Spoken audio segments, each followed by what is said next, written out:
7 బిట్లు ఉన్నాయి.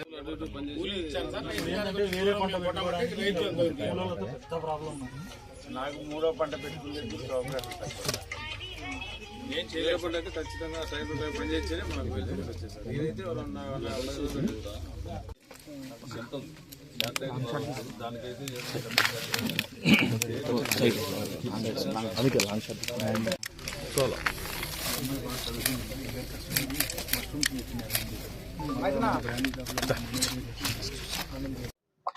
మొన్న వీచిన పెనుగాలులకు మరియు వడగండ్ల వానకు దాదాపు లింగాల గ్రామం కావచ్చు, గుణకనపల్లి, రామట్లపల్లె గ్రామం కావచ్చు, పెద్దకూడాల, చిన్నకూడాల గ్రామాలు, అదేవిధంగా కామసముద్రము, బోనాల గ్రామాలు, దాదాపు ఇన్ని గ్రామాల్లో 750 ఎకరాల అరటి పంట పూర్తిగా నేలమట్టమైన పరిస్థితి.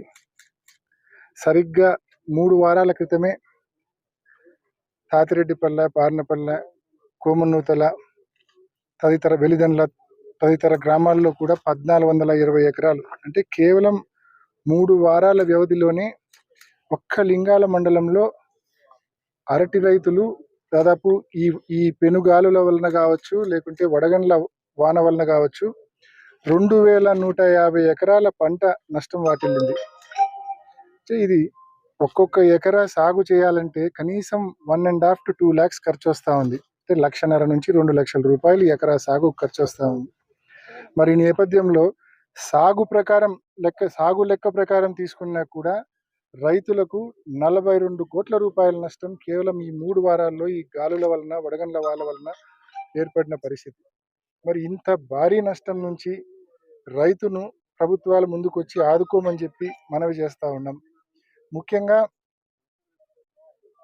ప్రభుత్వం ఏదైతే ఇన్పుట్ సబ్సిడీ ప్రకటించిందో ఆ ఇన్పుట్ సబ్సిడీ యాక్చువల్లీ మార్చి 31 లోపలే ఇస్తామన్నారు, కానీ ఇవ్వలేదు.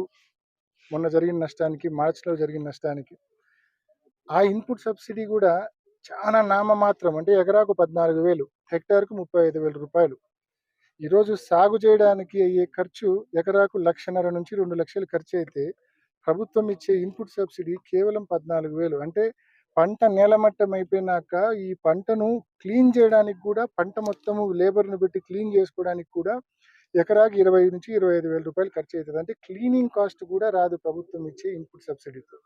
అండ్ దాంతోపాటు ఇన్సూరెన్స్ 2000, ఈ పంట అంతా 2024 ఖరీఫ్కు సంబంధించిన ఈ అరటి పంట అంతా కూడా 2024 ఖరీఫ్కు సంబంధించిన బీమా లైవ్ గానే ఉంది. 2023 ఖరీఫ్లో ఏ గైడ్ లైన్స్ ఉన్నాయో అదే గైడ్ లైన్స్ 2024 బీమాలో కూడా ఉన్నాయని చెప్పి ప్రభుత్వం ఇప్పటికే ప్రకటించింది.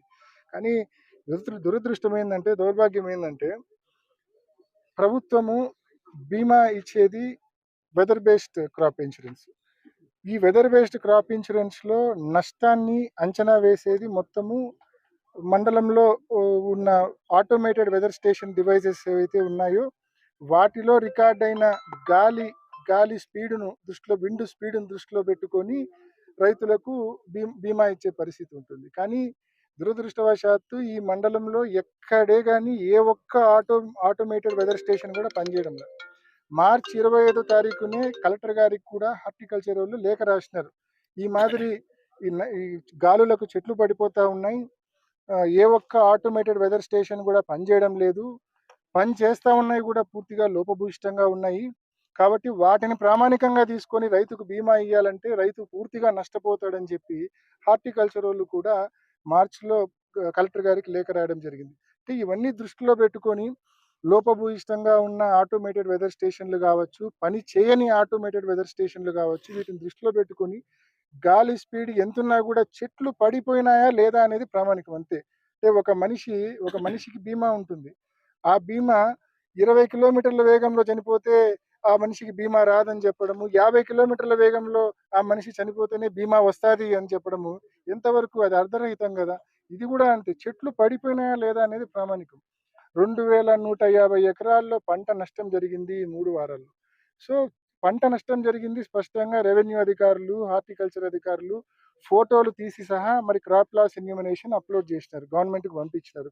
సో పంట నష్టాన్ని మాత్రమే ప్రామాణికంగా తీసుకొని ఈ పనిచేయని ఆటోమేటెడ్ వెదర్ స్టేషన్స్ కావచ్చు, పనిచేయని లోపభూయిష్టంగా ఉన్న ఈ డివైజెస్ను పక్కన పెట్టి పంట నష్టాన్నే ప్రామాణికంగా తీసుకొని నష్టపోయిన ప్రతి రైతుకు ఇన్పుట్ సబ్సిడీతో సహా బీమా కూడా తప్పకుండా చెల్లించాలని చెప్పి గవర్నమెంట్ మేము డిమాండ్ చేస్తాం. ప్రతి ఒక్కరూ తప్పనిసరిగా యూట్యూబ్లోకి వెళ్ళి కడప వార్తను లైక్ చేయండి, సబ్స్క్రైబ్ చేయండి. ఇట్లు మీ జి రమణయ్య, ఎడిటర్, కడప వార్త.